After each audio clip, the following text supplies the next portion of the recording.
31-point blowout, despite the Lakers being at full strength. Fox Sports NBA analyst Ric Bucher is joining us now. Slick Rick, what's up?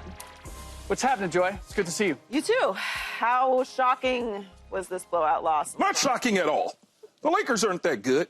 Go ahead, Rick. Oh, Corporate Keys speaking for me. How shocking was it? To your point, it was not surprising at all. Not shocking. Told you. You're shocked by me not being shocked? No, I'm not. I want you to go ahead and finish. All right. Look, they had played 3 consecutive back-to-backs. Yeah. 6 games in a matter of 8 days. One of them was coming off of a road trip, so that one day off was basically a travel day. Probably got back to L.A. at 4 or 5 o'clock in the morning. You're incorporating LeBron James back into it after 5 out of the 7 previous games were the Luka Doncic show. Austin Reeves physically doesn't look right. We don't know where LeBron is physically. Luka's still getting back into shape. And you're playing up against a Chicago Bulls team that's probably playing its best basketball of the year, having won 6 of their previous 8 games. So I just feel like it was a perfect storm for this to happen. So I'm simply not surprised at all. You know, I'm a little surprised because I was expecting for them to just kind of get back into the fold the way they were before LeBron left. When Luka got there, we didn't expect for them to gel the way that they did. Then all of a sudden they start clicking. So you automatically think, okay, they'll click again. They can pick up where they left off at. One of the biggest surprises, though, is you look at the second half, and I turned the game off at some point in the second half, but when you giving up 39 and 42, 39 in the third quarter and 42 in the fourth, you ain't going to win no game doing that. Yeah. When you were dead even at halftime for the most part.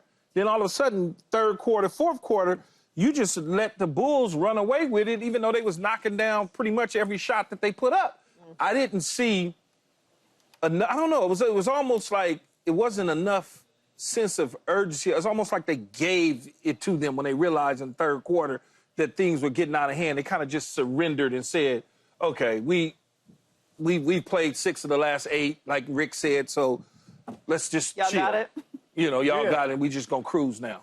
I'm kind of shocked, but when I think about my situation and seeing this, you don't want to go against a young, energetic team when you're banged up. Mm-hmm. Like when you saw a cat, whatever, like LeBron's dealing with, Luka, you know, Austin Reeves. This is the last team, regardless of their record. I used to hate when them young teams come in there. I'm like, oh, they run around like a chicken with their head cut off, just cutting, fast breaking, and that's what I saw with the Chicago Bulls. It was just like, man, I don't feel like chasing these young boys. It's quick backcourt as an older player too, and dealing with and then you got to incorporate Bron back because like they played a certain way when Bron was out. So now Austin Reeves was the guy. He was pretty much the guy with Luka. Now he got to fall back into that line like third row. And then, you know, and all the way down the line. And so they got to readjust to that. Okay, Brown back. We got to go back to our normal roles. And so maybe that takes time because it's like shocking when you like, man, I can get used to playing like this. And then when the big dog come back, you're like, all right, we got to go, you know, we got to go eat at this little bowl right here. You know, we had the big bowl. We got to go back over to this little bowl again. And so I'm not shocked, but I have a feeling they'll get back on track. Yeah, I mean, 146 is not the number that you want to see. No, that was just like that young, that's that young team. You like, man, this ain't LeBron shit. Is like, you know what? It's the Bulls though. But he didn't take into account like, oh, they're gonna be running. Like, well, to your point, they had 30 fast break points for the Lakers, 12. Yeah. The Lakers conceded 27 points off of 21 turnovers, and they forced 17 steals. It's a nightmare when you're older and you're coming off injury playing against a young team. Yeah. You could tell they was older too because they wasn't even bending down trying to get some of them balls. They just was like, yeah. Luka only 26, but he kind of looked like an older player the way he plays. He always does, doesn't he? Yeah, I mean, it looks like something's bothering him. It's getting to the end of the season. They played a lot of games in a short amount of time. It's understandable, but obviously, you know, you don't want to get too comfortable with a loss. And after, I never heard that one though. Beavers work. Can you explain that to me? Like, we got to stop the water flowing or Beavers build dams. I know they build dams, but I'm like, he's like, that's stopping the water. He said we got to get the water flowing. Mm-hmm. Yeah, we got to break through the dam. Okay. I thought the Lakers were the river. To be clear, I've never heard this. I've never heard that statement in sports, though. You'd have been sitting there, when he said that, you'd been sitting in the locker room like, huh? What? Yeah. No, I'd have been like, all right, whatever. I hear you, Coach. Are you confident that they can get the water flowing again, as J.J. Redick so eloquently put? No, I mean, before the end of the regular season, I'm not. And again, simply looking at the schedule doesn't lighten up. Ooh, 7 of their next 10 games are on the road, 8 of their last 12. I believe there's, 7 of them that are legit playoff teams, and only 2 of those games are against teams that have nothing to play for. It'll be interesting to see with OKC. They've got back-to-back games in OKC, and the Thunder at this point are so far ahead that maybe they're resting their guys at this point because it's in the last week and a half of the season. But overall, they only, looking at the schedule, they only have 1 day. They have 2 consecutive days off, so there's really only 1 day from now until the end of the season that they could potentially have a practice. And this is one of the challenges that they face and that they're now coming to terms with without Anthony Davis, which is if they're going to play defense without a true rim protector, then everybody has to be on point and everybody has to be rotating and they have to be synchronized. And what I've seen in the last few games is that defensively, they're kind of coming apart a little bit. And I just don't know that they can play the same level of defense unless everybody is committed to it. And let's face it, Austin Reeves doesn't look good physically. LeBron James is dealing with whatever he's dealing with. Luka Doncic is still trying to get back into shape. I mean, it's great when you have the euphoria of you're getting a Luka Doncic into the mix and you get excited and the ball's moving around and everybody's touching it and everybody defensively is going to play. But now you get to the grind.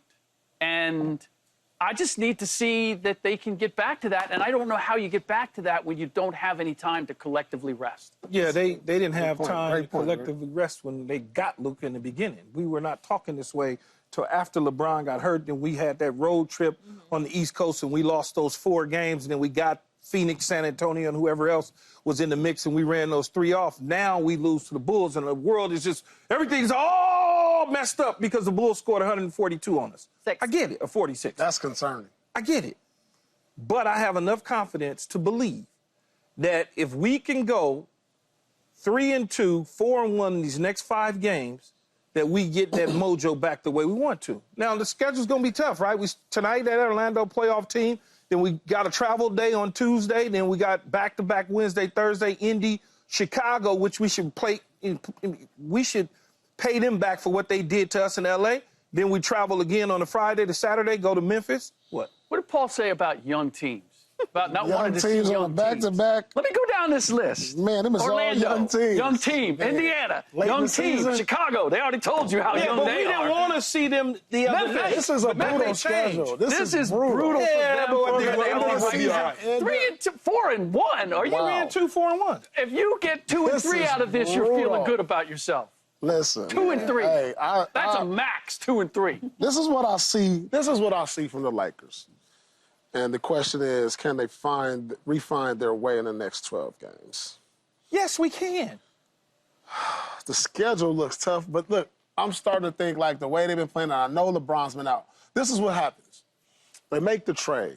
And so there's an initial shock that comes from the trade, right? And it can go either way. You know what I'm saying? Oh, it can go to like where it brings the team down or it can bring the team Preach, up. Paul. Oh. So what it did for the Lakers, it gave them a spark. Okay, the trade happened. Now, you know, now the spark from the trade is kind of like winding down. That's not You know what I'm true. saying? The honeymoon. That's not true. Listen, though. I'm just going. And then they go from a 9-game win streak to where they lost 4 in a row. And now they came home, won a couple, and now they kind of look, they haven't really regained their identity. And I know that's because Bron has been out. So can they?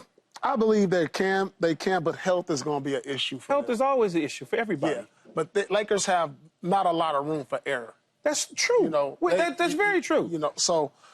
But we acting like the walls are closing in on us and the roof is crashing down because we lost to the Bills. Well, we had a stretch with Bulls. Well, there was a stretch to where we like, oh, you know, the Lakers can actually be a title contender. Yeah, to where it's not looking like that. But he got lately. hurt against I get Boston. it. Y'all beat us by 4. It wouldn't have happened that way. He got hurt at the end of the game in Boston. But I don't want a hobbling LeBron at the end of the year. But I don't think I don't know that we'll get that. So, like, yeah, it's cool that he's out there, and maybe there was just a a flash in the pan or something, because that was a concerning loss. But when I look at this schedule of young teams who like to run, it's concerning. I don't know. I don't know now. The schedule is tough, but the priority right now is health and rhythm. Yeah. Because you want to make sure that all of your guys, particularly with an older team or a team that's been banged up as of late, can get into the postseason healthy if you want to try and make a run. And because they've had LeBron out for the last 7 games, they need to get everybody back into the mode that they were in before he went out, which looked good. But they don't have a lot of time going into the end of the season, and you don't want to fall out and fall into the play-in and any of those things, which is why the... Where we sitting at now? You mentioned the play-in. Where we at right now, Rick? You're fine. 4. Oh, yeah, we good. You sitting at 4. Yeah, no. But you can't afford... Right. Like, Luka's been taking off a game here and there. Yeah, but He's played 5 out of the last 7. We're not gonna drop 12 games and fall out. We're not doing Y'all that. are 2.5 games behind the play-in. Yeah. It's not that much. It's not In front enough of the so that play-in, you you can mean? sit somebody. Yeah, in front of the play-in. They're 3 games, yes. 3 games exactly in front of 3 the games from falling into Three the games play. exactly. I'm not saying they're going to get there. I'm just saying they can't let off what they're doing. And that's what's concerning, because you Right. you really would like to prioritize health, prioritize rhythm, but you can't afford to drop too many games to prioritize that. So you're going to have to find a balance in those two things. We'll find our balance. This is what I Don't worry will about us. say. We'll be all right. This is what I will say. As long as the Lakers can keep a top 6 seed and stay healthy, because once the playoffs start, the game slows down. Right. Yeah. And then when I look at the top, back-to-backs. and I see the Houston Rockets, I think they can get them. OKC, that's going to be a dogfight, but they still a young team. The only concern I have is the OKC may Denver just let up. Nuggets. OKC may let up because they got the number 1 seed anyway. So They got to play in for it. saying that, the key Overall, is In those particular games. the key is the Lakers got to get through these 12 games with their health. And once they don't put themselves in a play-in, and I think they'll be fine. Subscribe here to get the latest from Speak, and go watch a few segments from our other shows on FS1.